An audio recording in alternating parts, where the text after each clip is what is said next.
Hello, ladies and gentlemen. Welcome to another edition of the Ultra Confusion Thursday Night Hangout. I, of course, am your host, Charlie, and I am joined by a very special guest, the one, the only, Alex. Hello, and happy Thursday night to everyone.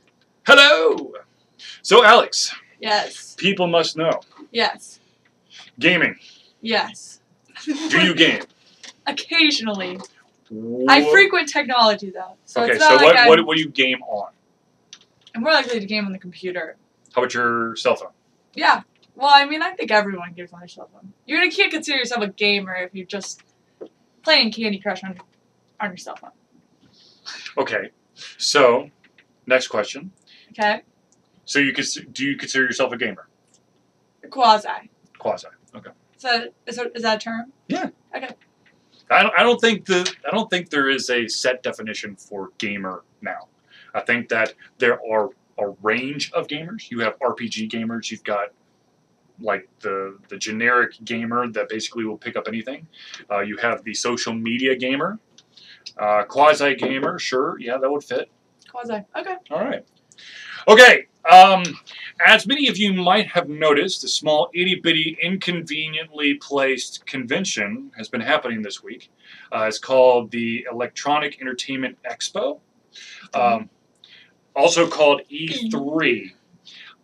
Yes, E3. That sounds really familiar, but I cannot place it. Oh, that's right. This is where Nintendo and Microsoft and Sony basically show each other their penises as to who's the biggest. I mean, no, sorry. They show off really cool stuff, and I think that there's some cool stuff that came out, and then some other stuff that fell flat. But the one thing that more cool, more flat. Depends on the presentation, because it's all big presentations. You're rating their epicness of cool in that like 22 minutes as like cooler than any flatness of 3 days. I'm going to say, and as much as it pains me to say this, I have to say that Sony probably did the best. Fair. Probably because I'm extremely biased by the fact that they threw in a curveball that, of course, everyone has been praying and wishing for forever. And that, of course, is a remake of the Final Fantasy VII. Square Enix and Sony kind of joked around or toyed with our emotions when they did a demo of what Final Fantasy VII would look like on the PlayStation 3, and then they're like, no, it's just a demo. We're not doing anything. Oh. And the question has begun. All right. So, Clash of Bros has brought up a good question, and I'm going to jump over to this question because this is a good question. And actually, I will be very interested in your opinion. Alex here is a humongous sports fanatic. I'm talking college football, football, basketball. I mean, you could throw baseball in there. How about hockey? Yeah. All right. I appreciate hockey. I appreciate that the Stanley Cup didn't make it to the hockey arena when they won it. It's pretty great. No, did you hear that the rumor is that the David O'Brien trophy wasn't in the building either? Neither, really? Yeah, I don't and think that's why Silver had to he was talking really slow. Yeah. Okay. Anyways, so that's funny. Alex, probably because the NBA thought that they could force it to 7 games. Yep. Okay, sorry. Okay, so Alex, the controversial question that Clash of Bro has asked is, do you think that esports is a sport? Gaming. Esports is it's competitive gaming. Yes. It is tournament-based, where you have professional teams that train exclusively on that game or close to it, and they go into a competition. It was broadcast the college championship for a game called Heroes of the Storm was actually broadcasted. The final was broadcasted on ESPN2. Yeah. So, do you think it's a sport? Yeah. I mean, okay, so granted, all right, LeBron's good at basketball. Why? Because he's huge, he's athletic, but he doesn't exactly have the best brain. I mean, he didn't graduate high school. I guess he graduated high school. He didn't go to college. Like, you have to have certain skills to be able to do that. Like, I couldn't do that. You couldn't do that. Like, it takes, like, elite people. Anything that's going to take elite people is going to be a sport. I mean, yeah. Okay. I know that a lot of people think that in order to be considered a sport, it meets, in my mind, it meets several criteria. it's a team activity. Yep. You have to train for it. It's You not like win. you could go. There is a winner and a loser. Mm-hmm.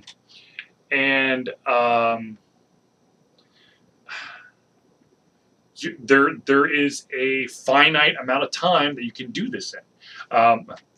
The fortunate or unfortunate thing is the vast majority of esports players, they have to retire because of carpal tunnel.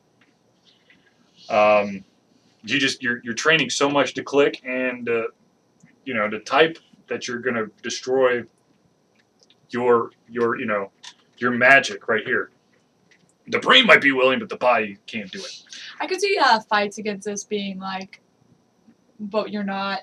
I mean, what good skills are you using? But like, what good skills are you using when you're beating the shit out of someone? You can cuss on this, right? Yeah, yeah. When you're beating the shit out of someone on a football field. Right. I mean, it's you.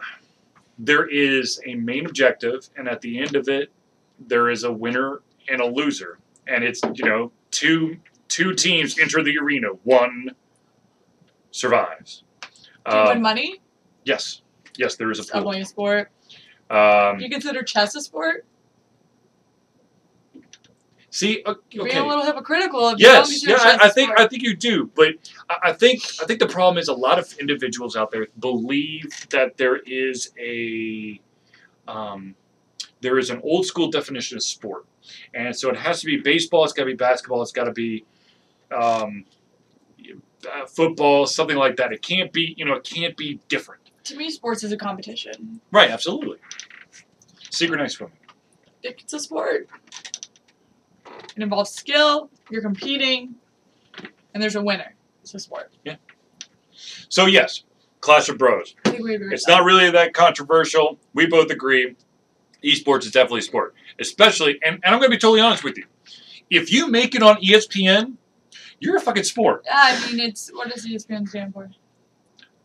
Entertainment Sports Production Network. Something like that. So you're on the sports network. You win. Yeah.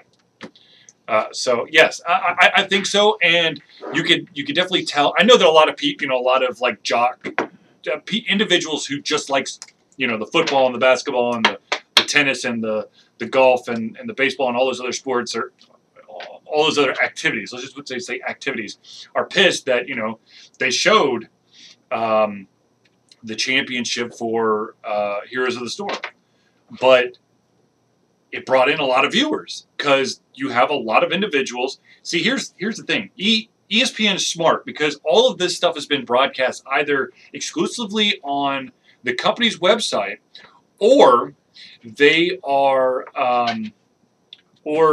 done through Twitch. So this is kind of ESPN going, man, look at the millions of people who are watching Twitch every single day just to watch people play this game. They're not even participating.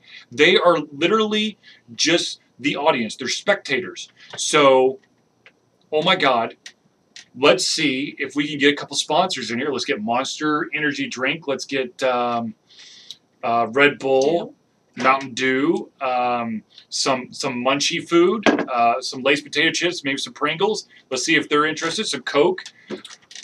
Coca-Cola, by the way. And hell, even throw a couple beer ads in there and see what happens. And everyone made their money. So I'm sorry for those individuals who think that esports is not a sport, but it has finally come and it is here to stay. I mean, gonna be honest with you, poker, I've always had a problem with poker being shown on ESPN. I have less of a problem with esports than I have with poker. Okay, fair. On to the next. All right. Okay, yeah, so back to the original talk. Now here's something. What makes esports things a sport, but a math competition has the esports similarities, but what do you think makes math competition not a sport, but esports still is? Oh, Jesus. You're going to make my brain hurt, man. That made my brain hurt, honestly, reading that. Okay. Am I in school? I was never smart enough to do math competitions, so... Did you say math competitions weren't a sport? No, I didn't. So who says that they aren't a sport? Yeah. Aha! Aha! There you go, Clash of Bros. I don't really know where to go with that. Gonna be totally honest with you. I think in someone's mind, at the very least, it is a competitive atmosphere. Saying it's not a sport because like you're not watching it on TV, but you have to think about What about the spelling bee? what is it, which is awesome.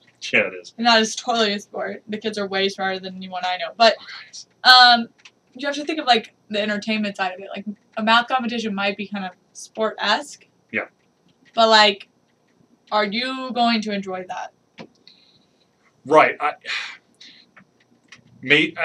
not saying that this is my opinion. Think about the excitement that you got over that Final Fantasy teaser, and tell me if you could get that excitement over a math competition. Yeah, personally, I can't. And I think that it might be the amount of spectators or audience you could pull in as a whole. I think that math competitions probably pull in some mathematicians, but I think that's it. Spelling bees, they pull in all kinds of people because they're just interested to see. Yeah. I'm not gonna lie. When I see a crazy ass formula put on a whiteboard, I just want to scream and run into another room. Okay, fair. All right, so E3 did happen this past week. Like I said, I think Sony stole it as much as it hurts me to say it. Final Fantasy VII is going to be exclusive for the time being. Let me emphasize that. For the time being, Square Enix has never said it is exclusively Sony. So for those of you out there who are like, oh my god, now I have to get a PlayStation 4, maybe you don't. I'm just saying, maybe you don't. But you probably do. Zelius, unfortunately, is not here. So let me see if I can get. Yeah, there we go. Oh wow. Yeah, there we go. Yeah, there it is. There's Zelius, and should we take a picture of this to prove when we did it? Yeah. All right, take a picture. Hold on. Technology. It's awesome. Got it. All right. What's the worst thing you saw so far in this E3? Okay, I'm gonna be. I wish I was actually at E3, and I wish I was able to. Very unlikely. How expensive is it to go to E3? You have to. It's well, okay. So besides a waiting list, minus waiting list. Pretend like everyone in the world could go. It's cheaper than the Game Developer Conference. Really? Yep. Game Developer Conference is like $1,750. One of the most. No, I think it's LA or San Fran. Right, I'm looking it up. GDC is at one, and I think E3's at the other. But okay, so the worst thing I saw. Okay, the worst thing I was able to find out about E3 was probably the. Man, that's a good question. See, I kind of just focused on the good stuff. Like the one thing that I'm very, I'll say concerned about is the. It's over $1,000. Yeah, and GDC is like $225. No, I mean sorry, $2,250. Unless you get the student discount. But, okay. I think Rare, which used to be like the shit company. I mean, like not like it was crap, but it was like awesome company. It's the one who made GoldenEye, Perfect Dark, Banjo-Kazooie. Who doesn't love a little GoldenEye? Killer Instinct. I mean, Rare was at the top of the game. Now, of course, they have fallen way down the hill, and so they came out. They showed off this game called Sea of Thieves, which is an adventure game, multiplayer adventure game. I'm concerned with that because it sounds like a really cool thing. Everyone's got their own little, you could get your own role. But, I mean, I need to know more about that game. What happens when you die? How often can you cause a mutiny? Because I'm sure it's Sea of Thieves. Sea of Thieves. I mean, it's a pretty cool title. Yeah, no, it's a great title. And I think that it's got some really cool stuff. I just don't know. And also, it's kind of like, it's like semi-MMO-ish type of feel to it. Which, of course, MMOs on consoles, especially, okay, is there going to be a subscription? Will you buy it? No, probably not. Okay. Okay, let's be honest. Ultra Fusion will probably not buy any of the AAA titles. Charlie, personally, will probably just buy Halo 5. Well, you rent it. No. Well, no. Sea of Thieves. Okay, so here's the deal, and this is just the reality of where we are. Everything is going digital. I'm aware. As much as like places like GameFly and Redbox don't want to hear that. Everything's going digital because that means that you make the sale, and there's no way that people are going to be able to trade the game around. Yeah. PC's way ahead of the curve with Steam. There's issues with that. Hmm? There's issues with that too, though. I mean, you can quickly, like, think of, okay, what, one of the first digital releases ever, people stayed up till midnight, but the whole server crashed. Okay, yes. Right. Yes. They do have those issues. They absolutely, there are those issues for, like, the big name games, which is why a lot of the companies now, I don't know, I think on the console as well, they're now allowing for preloading of the game. Takes all the fun out of it. I had this discussion with a gamer the other day. Okay, talking about, like, how fun it used to be to stay up and get a game and, like, go to a store, or okay, let's revert this to Harry Potter. Like, we would stay in the bookstore all night long, stay up, they'd hand a book out, it was gold, you stayed up all night. Right. Now you can't do that anymore. You can, but that's for the collector's edition. So you're basically, if you want the regular game, you've got to get it. It's going more digital. If you want the collector's edition, you can still do the midnight runs. I'm going to be totally honest with you. I totally tune out when I hear Call of Duty, because What are you referring to right now? Black Ops. Oh, I didn't see the last question. Yep. Read it out. Clash of Bros asks, do you like the reveal of Black Ops 3, and do you think it will be a great installment or drop like Call of Duty Ghosts? Wow. I am so sick of... I'd rather spend the money that I would spend on Call of Duty Black Ops 3 if I were going to buy it on a bunch of indie games, because I think that those games are going to be better. They're going to be a more unique experience. To be honest with you, I'm sick... I'm so tired of Call of Duty. For the record, Altered Confusion over here is not a mainstream kind of person. No, I'm not. But, I mean, once upon a time I was, absolutely. I mean, dude, I was in line at midnight for Metal Gear Solid 4. I mean, I went to a couple Best Buys before I could find a line that would actually have a copy for me. I ended up at the Mansell one. Oh, that's closed. It is? Yeah, I don't think that Best Buy exists anymore. Anyway, so to be honest with you, I don't know. I would hope for those individuals out there who like Call of Duty, who are willing to buy Call of Duty, that it is as much, if not more, of what you desire and want. But I have no idea. I have a Call of Duty question. Yes, sir. Yes, ma'am. Ma'am. Whatever. I've played plenty of Call of Duty. I've played different versions of Call of Duty, and I've dominated at Call of Duty. What is there such a big difference that you must buy the new Call of Duty? Okay. Oh yeah, we got plenty of time. Okay, here's the deal. So the difference between each Call of Duty is getting smaller and smaller and smaller. The reason is AAA title publishers and developers are trying to phase out single player game. It's just it's finance. It's just a financial decision. Mm-hmm. It costs more to do scripted scenes and areas that you're only going to use once. So they're doing.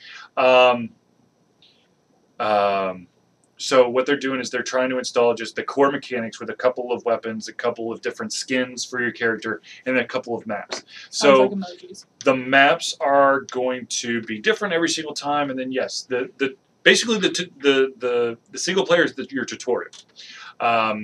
It's going to get shorter and shorter and shorter. So the differences are probably smaller and smaller and smaller. But I'm sure that there's probably some stuff behind the scene. You're paying for every new one. Absolutely. Did I like any of the Call of Duties? If so, which ones? I suck at first-person shooters. I'm going to be honest with you. I am the sitting duck. He's never been great at it. I can't move and shoot at the same time. It's a multitask problem. So I own 2 Call of Duties. I own Call of Duty 3 and Modern Warfare 2. Reverse this on you. Which of those did you even buy? Neither. Did you? Both Christmas presents. No. Call of Duty 3 was a Christmas present. Modern Warfare 2 was mine. Touche. Go. Anyways, so I I guess Modern Warfare 2. But I only play. Okay, so here's the deal. I don't like to play multiplayer. Modern Warfare 2 is the only one I've ever played, I think. I don't like playing multiplayer simply because there's too many douchebags out there. To be honest with you, I know there's a ton of amazing people, but it's always the assholes who make a bigger scene than the rest of the thing, and that's what keeps me away. That's why I don't really play a lot of MMOs that require me to party. And by party, I mean group up, not have dance parties in the middle of the thing. Which, by the way, if you watch the Smite World Championship, at the beginning of the first game, everyone came to the middle and started having a jump party. And then they split and went back to their bases, which was kind of cool. Yeah. I like first-person shooters, but I can't play multiplayer. What time were we on before Call of Duty? That's a good question. Well, you were going to talk about the money. Okay, yeah, okay, so... A little Johnny Manziel action. He retired. Yeah. Yeah. Okay, so yes, I would rather spend my money on independent games. Now, of course, I am biased because that's what I review. That's what I am here to help promote indie games for free. Mm-hmm. The only thing I get is a code for the game, and then I review it, and then I put it on the website. I put it on Steam, or I put it on wherever, and then I also email back the developer. So there are a ton of amazing games that you could get for. Yeah, I mean, you could get a ton of games for $60. A ton? A ton. How many? A ton. Hold on. You could probably you technically could get like 10 games. Okay. $5.99 per game. But where you're going with this is that Halo, right? You're going with Halo. That's where you're going at right now. No, Call of Duty. I thought your article was about Halo costing $60. Okay. So, okay. All right. We're talking about that. Oh, That's shit. where I was going. No. Okay, yeah. So, Halo 5 Guardians is slated to come out in October, and this is actually the game that will cause cool video involving Doom in a tournament is insanely competitive. You should maybe watch it sometime, whatever. I will. Halo 5 is actually going to be the reason why my dad upgrades from the Xbox 360 to the Xbox One. Most likely. No. It is assured. Oh. When Halo 5 drops, he's getting an Xbox One. This is our father who doesn't know how to turn on a computer. But he sure as hell can play first-person shooters. Holy crap. Anyways, so the interesting thing that was revealed about Halo 5 is that there is going to be real money purchases allowed in-game. So a lot of people are like, whoa. Are you telling me that 343 Studios is going to allow the pay-to-win formula to be in Halo after spending $60? Mm-hmm. And 343 and Microsoft is being very, careful about what they say. Okay. What has come out is that they are going to allow for skins to be purchased for real money. So just the overall cosmetic appearance of your character. Now, which can make you a better player, correct? No, not really. Oh, it's just a color choice. If you want to be red, purple, polka dotted, army striped. For polka dots, but go for it. But there's also like the talk about guns and vehicles. Now, from my understanding, I am praying that 343 Studios is not going to give a competitive advantage to those who spend the money. But they will. I don't think they will. I really hope. I think they will. I think what's going to end up happening with these weapons and these vehicles is that it's going to be a skin. It's going to be a change to make it look cooler. I'm going to be honest. People will pay a shit ton of money just to make their stuff look cooler.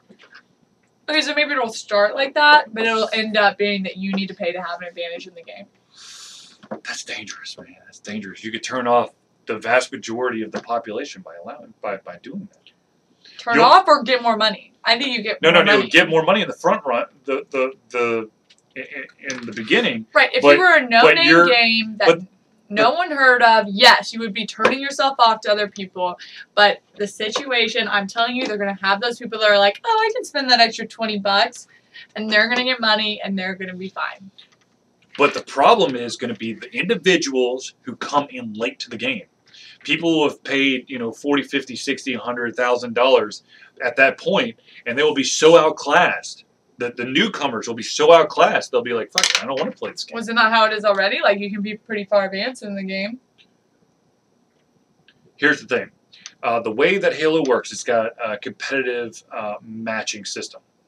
What it does is it looks at your character, your player rank, and then also your win total and assists and all that stuff. But if someone were to drop a shit ton of money right off the bat to give them, a bajillion points of damage per bullet, and you're going up against a bunch of newbies, your ranking would show that you're a newbie as well, but you're owning everyone with a distinct advantage that you paid for, and I think that is scary.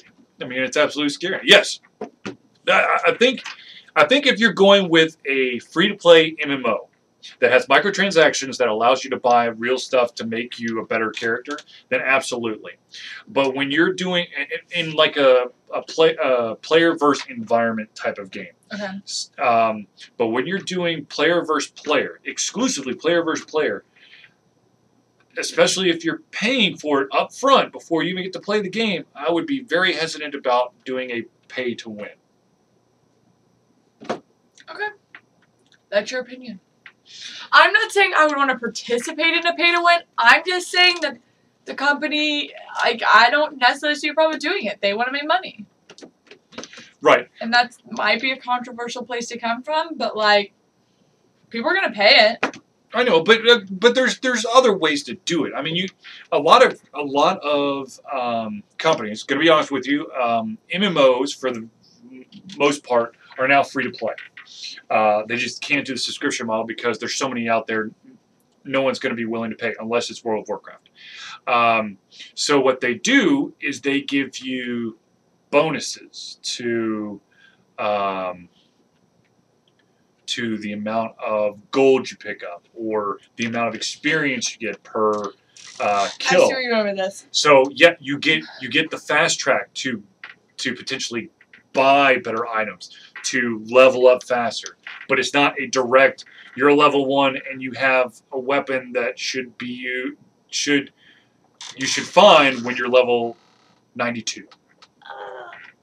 There's a happy medium there. You're talking about two extremes, and I think there's a medium there that they could get away with. Sure, I mean, but if they were to do this, I'm not saying you're going to turn off the entire population, because the thing is, Halo is a very well-established brand, franchise. Exactly. So if someone's going to do it, they're going to do it. Where's your favorite solo game? No sequel. What if the sequel is better than the first game? Just true question. But okay, for me, my favorite solo game. It's a very good question. Personally, I have to go with. I always have to fall back on a game on a PC game. It should have been multiplayer, but because the technology wasn't there back in the day, which makes me feel really old, was Masters of Magic. But if I have to go a little bit more recently, I would probably say Alundra for the original PlayStation. I loved that game. I did. It was like it was kind of Zelda-esque, and I went through a very nerd rebellious stage where I had to get the other thing. Like, everyone had a Game Boy, so I got a Game Gear. Everyone got an iPod, so I got a Zune. That turned out real well for me. This is the story of Charlie's life right here. So Alundra. So everyone's playing Zelda, so I played Alundra. And Alundra was great. I mean, it was an absolutely amazing game. I'm not going to lie. I do like the Suikoden series, though. Trying to collect all 108 characters every single game gets really old. Do you have any favorite solo games? What did you pick over? What was your choice? Masters of Magic or Alundra? And you were picking Alundra over what? I mean, what You were like, well, everyone was playing one thing. Zelda. Okay, that's what I thought. I would have probably picked Zelda. Because I played that. I recently played that. That's what you gave me to play on the what was it? You gave me Zelda to play. Yeah. On your Game Boy. I'm almost positive. That's what I was playing. I was chilling in the hospital. I must say, well, yeah, I guess I did. Yeah. Ooh. All right, Clash of Bros asks, what is your favorite console, recent or old school? I'm going to be honest with you. There's no such thing as consoles anymore. Mm. They are multimedia devices, with the exception of the Wii U. Wii U is still a console. Oh, you answered this question. Okay, you keep going. So, to be honest with you, not to be a complete ass, my favorite console of all time has to be the PlayStation 2, simply because there were so many amazing games for it. But if I have to go old school, it has to be the Super Nintendo. I mean, that's really, I had a Nintendo, and I kind of got to play along with that, but the Super Nintendo was really the first console I got to sink my teeth into, and I loved almost every single RPG I could find to put on the Super Nintendo. So that would probably be, so I guess Super Nintendo or the PlayStation 2.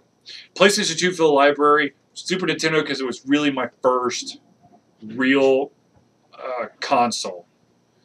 I'm sure Alex has. What was your favorite console? I said Super Nintendo because it was the first one that I really got to sink my teeth into, but the PlayStation 2 because of the library. So I kind of cheated. I thought I heard you say PlayStation 3. You definitely said 3. No, two. Not three. Not 3. Favorite console of all time? Yes. Nintendo 64. We still own it. It still rocks.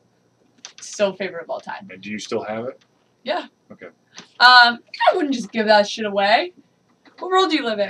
I was going to be really pissed. You probably already commented on this while I was walking away, but I only consider consoles like I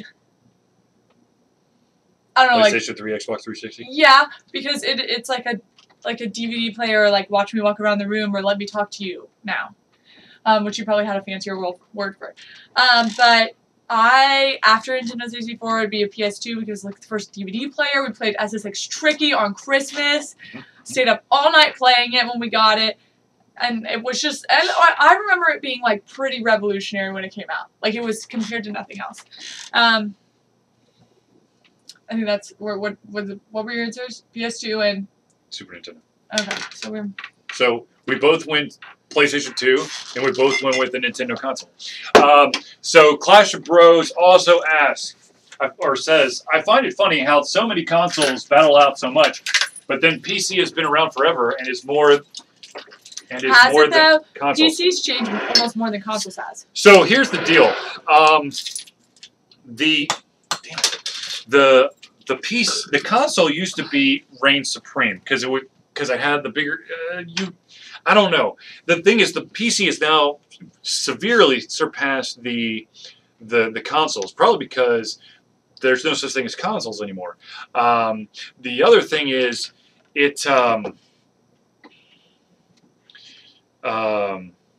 because now now that these multimedia devices are literally just PCs that plug into your TV, your PC could do a lot more. So a lot more people are going. And also for developers, it's much easier to get your game on the system, and you don't have to buy a dev kit. And also digital distribution is already there, so it's cheaper for you to get your game out on the PC than it is on the console. Now, of course, the consoles are trying to switch over to digital distribution. Well, like everyone has a PC. Not everyone has an Xbox or a PlayStation. Right, but the one advantage to an Xbox or a PlayStation over a PC is that you know that if you buy a PlayStation game or an Xbox game, that it's going to run on that console. You are not guaranteed that the game that you just purchased on Steam or GOG or whatever on the PC is actually going to run on your PC because you may not have the right stuff. That's the danger. So you're going to have to purchase more. So really you're flipping back to what you were saying about Halo and how you have to purchase more with the game anyways. No. Because Halo you can play right out of the box. But not if you want to win. Oh dear God. Not if you want to win. I don't. So anyways, I think that PC is definitely the platform that's definitely gaining a lot of traction, and I think that part of it is because of Steam. Steam is on PC, it's on Mac, and amazingly enough, it's on Linux. So computers in general are getting a pretty impressive digital library where you don't even have to leave your computer. Oh, and here's another thing about the PC that completely outdoes the multimedia devices, aka the Xbox One and the PlayStation 4. You can still play your games if you don't have an internet connection. Can? Yeah, you can Not on the PC. Not Well, of course, all you of can't it. play your MMOs, but if it's a single-player game, most of your single-player games, minus SimCity 4 and Diablo 3, Sim City or Yes. Sin? SimCity. I know they still made Sims. Oh yeah, no, not the Sims, SimCity. But that's the big one for me. Okay, so here's what's happening with games. Okay. They are no longer the developers, the publishers, the console manufacturers, the platform owners, whatever. They're trying to make games not a product that you purchase, but a service that you can use when available. Which is smart. Of course it's smart, but it pisses me off because here I am, I've got, I don't know, 24 years of gaming or something underneath my belt. And AKA he's old. shut up. And here I am now. I don't have constant access to a single player game. Like I will never interact with another human being in this game. And if my internet goes out, or if my connection starts getting laggy, I can't play a single player game. That to me makes no sense. Now I understand for like a multiplayer game, the reason and logic behind it, because of course you have to have a... What kind of stupid decision did Okay, Xbox... time out for a minute. Yes. You need to finish your thought and then read the question. I'll read the question for you. Finish your thought. You don't even remember your thought. Yep. What kind of stupid decision did Xbox make when bot games don't work when not signed in? They're following everyone else's... Yeah. It's a standard. The money makers. It's stupid. I'm not saying I'm not validating it, but it's about it's all about protection and making DRM. all about protection. Yeah, man. It's the way that things are going. That's where everything's going. I mean, you look at Blizzard. Blizzard makes you validate every single time. EA is trying to push that on all of their products. Well, then when you sign in with like a username, Mhm. you're attaching an identity to who you're playing, which allows them to track you forever. Mhm.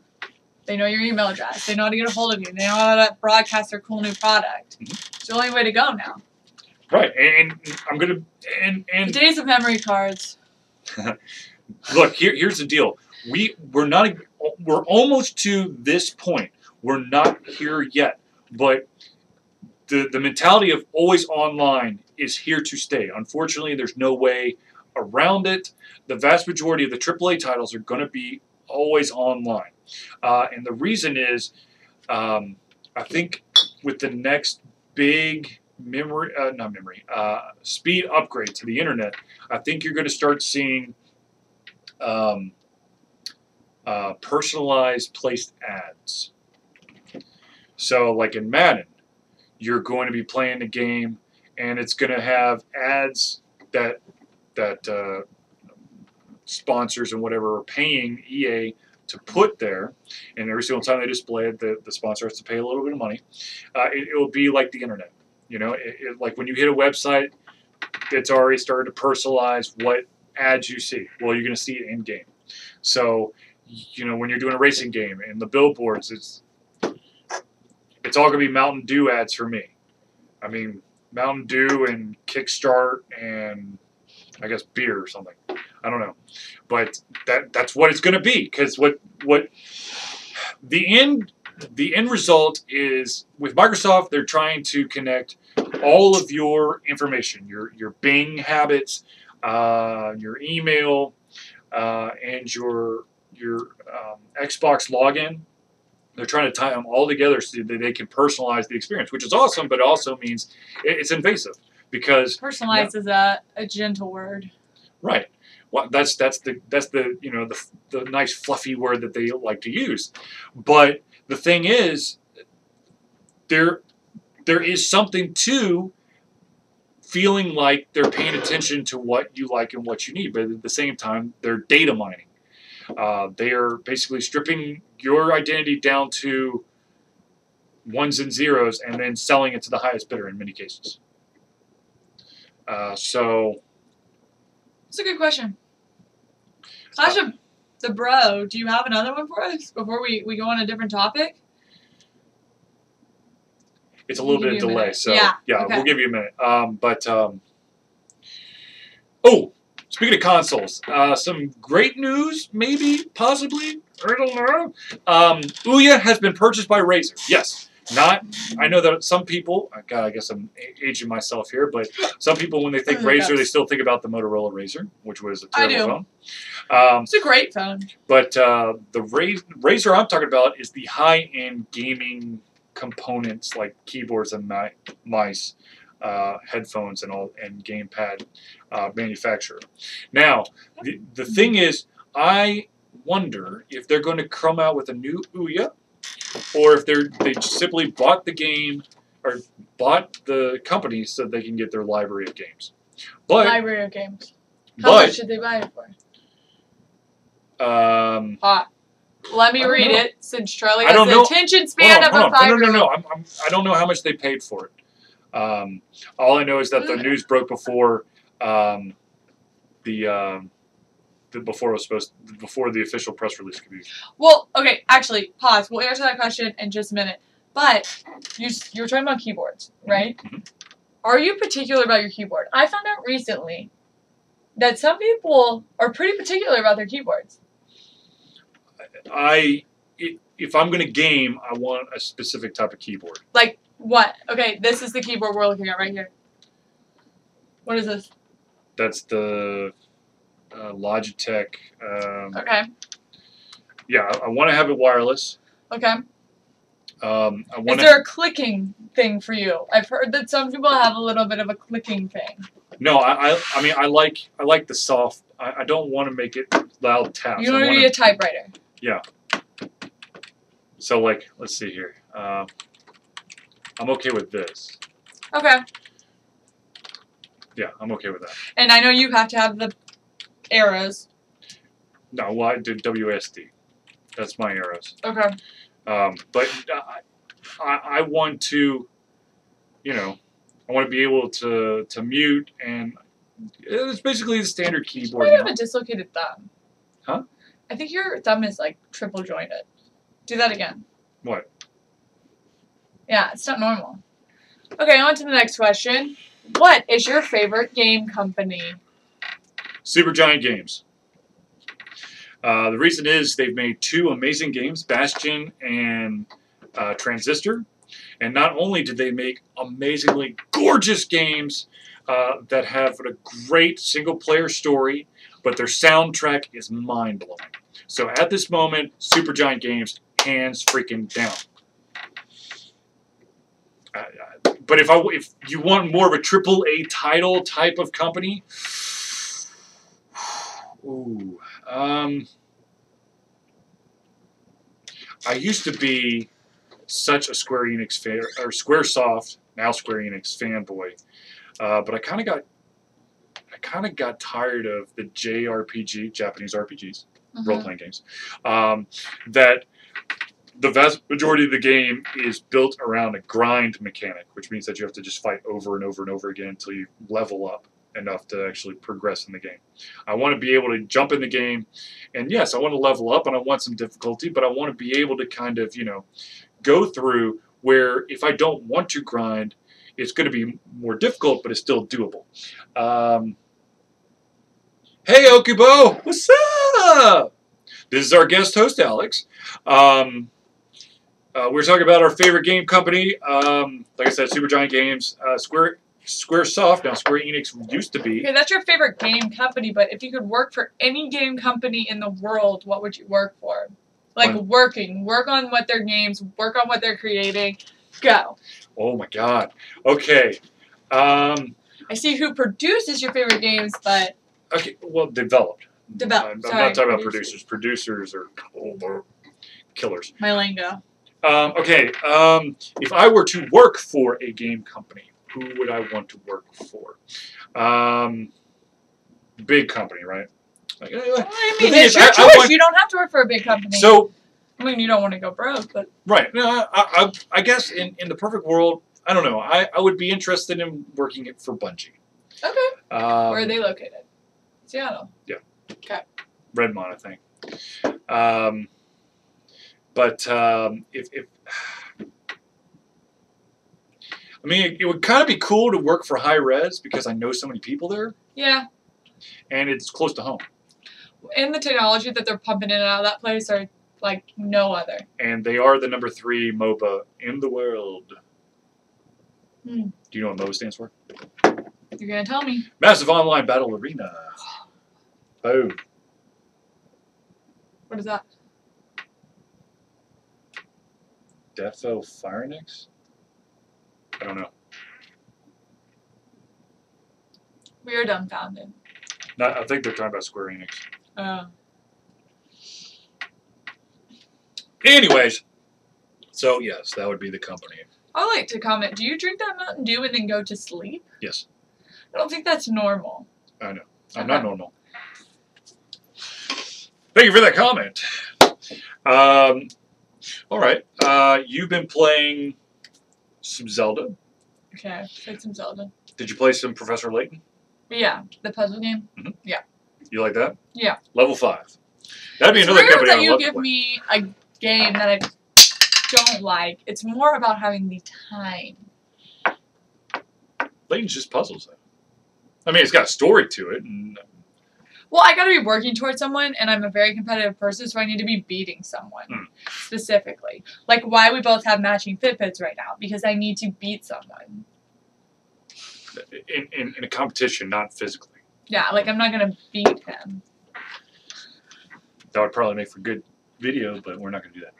We would get on YouTube. Mm-hmm. Anyways. Alright, so what, let me turn this around. Oh, wait. Oh. Yeah. No, that's for Axis. Oh, okay. There's just a one letter missed. What was, and I'm gonna say mine, and you're gonna laugh at mine, but technology news of the week.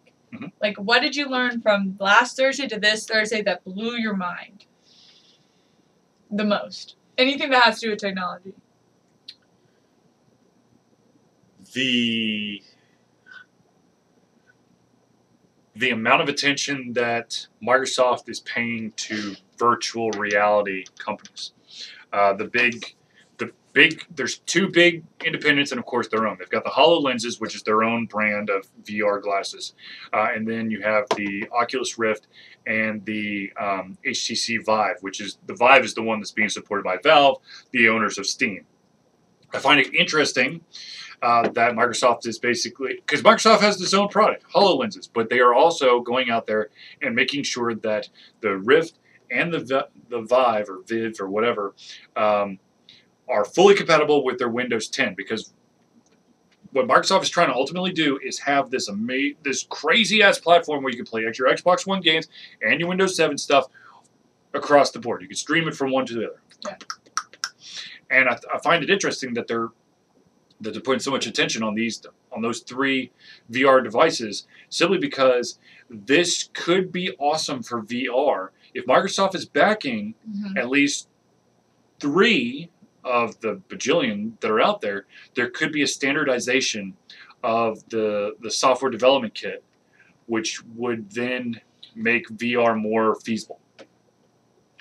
Okay. So I'm very excited about that. Okay, where did you read about that?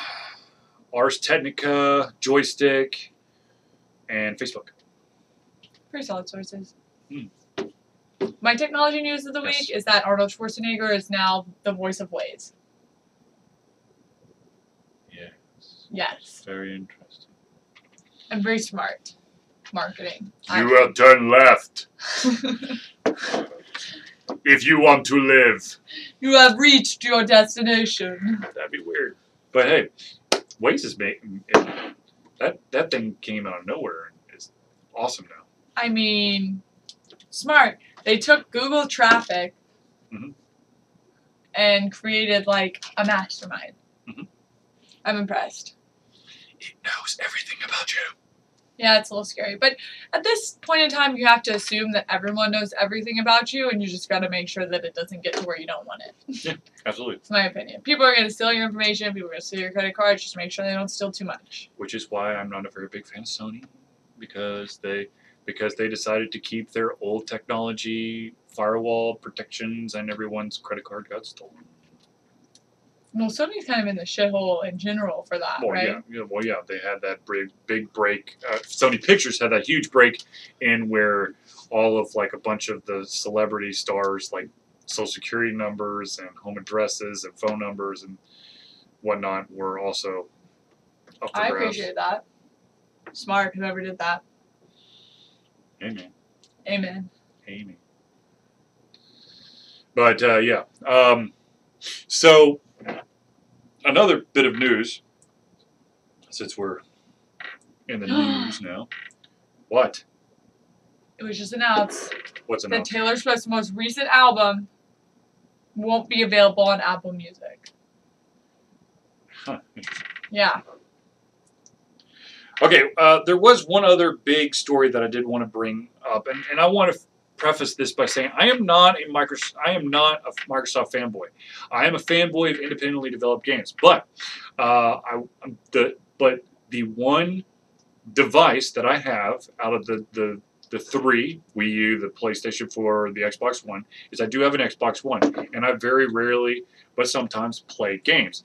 The reason why I rarely play games on the Xbox One is that the library is just nowhere near what it was in previous generations of the gaming system. But Microsoft has announced that they are going to have software emulated backwards compatibility. So what does that mean? Say that 5 times fast. Software emulated backwards compatibility. Software emulated backwards compatibility. Software emulated backwards compatibility. Software emulated backwards compatibility. Software emulated backwards compatibility. Yes! Anyways. You just got 10 extra views just for that. Boom! But anyways, so they tried to do this on the Xbox 360 and they kind of just said F it and they dropped it after a while. But they're going to try to get it on the Xbox One, probably because they don't have the library. And the other thing is that what's going to happen is it's not going to play the game off the disc. And I think that's the big difference between the 360 and the Xbox One emulation process. What's going to happen is there's going to be a select number of games. I believe they're going to start with 100 games to start off with. Okay. And it's going to happen in... Which can be found on the Altered Confusion website in case you want more context. Yeah, I'll get, well, once they actually list the 100 games, we'll put it up there because I think it'll be worthwhile because everyone is probably wondering if they here. The biggest issue that is going to happen is it's going to be the bigger name titles that are probably going to get the more love and support, and they're going to be the earlier games that are going to be available for your backwards compatibility. What this backwards compatibility is going to do is if you have the disc, you're going to put it into your disc tray, and it's going to download the digital version of the game onto your console. That does not mean that you can then play the game without the disc. If you have the disc to start with, you always have to have the disc. It's going to do a verification check and then play the digital version. So that it's never going to play off the disc, but it's going to be the check. Okay. If you purchased it Digitally, it will basically just pull that information from your old Xbox Live profile and then throw it onto your Xbox One profile. Now, my one question, and they really didn't go into this, was what about Xbox Live arcade games? Because I've got a ton of those on the 360. Will they be compatible? I'm assuming that since they are saying, the digitally purchased games are going to be able to transfer, that the XBLA, Xbox Live Arcade games, are also going to be transferable. Would you not think that because those it's are digital purchased games? Right. Yeah. Are we just talking about the games where they're available in both disc and digital, or are we talking about ones that were only available on digital? That they weren't very clear about. So hopefully, because I would love to play Castle Crashers on Xbox One. I would love to do that. The Behemoth is an amazing company as well that I wouldn't mind working for. So yeah, I mean, it's cool. I know a lot of people have been screaming for backwards compatibility for a long time, but it's a niche, whatever you want, however you pronounce the word, feature. Not everyone wants Niche. backwards compatibility. That's what Zelia says every single time. Okay. Not everyone wants backwards compatibility because they don't see the value in it. They're like, well, when I'm on my Xbox One, I only want to play Xbox One games. Why would I want to play old games? There are other people like, I want to continue to play. Who doesn't want to play old games? That would be my question. A lot of people, unfortunately, or fortunately, however you want to look at it.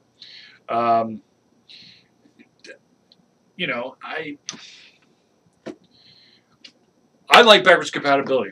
That's why I have the original PlayStation 3 because it has backwards compatibility. It has the hardware emulation, which means that the actual game, the system chip is on the motherboard for both the PlayStation 1 and PlayStation 2. Mm-hmm. So my PlayStation 3 actually could play all three the games or system or generations of games. So I like it because from time to time, well, not anymore because from time to time I would play the old school games, but I really just don't have any time right now because at Alter Confusion I'm trying to get as many independently developed games as much love as possible. So it's not really something that I can easily do. That being said, I am playing Witcher 3 on the Xbox One. There's a monster in your house. It's probably the dogs running back and forth. Gotcha.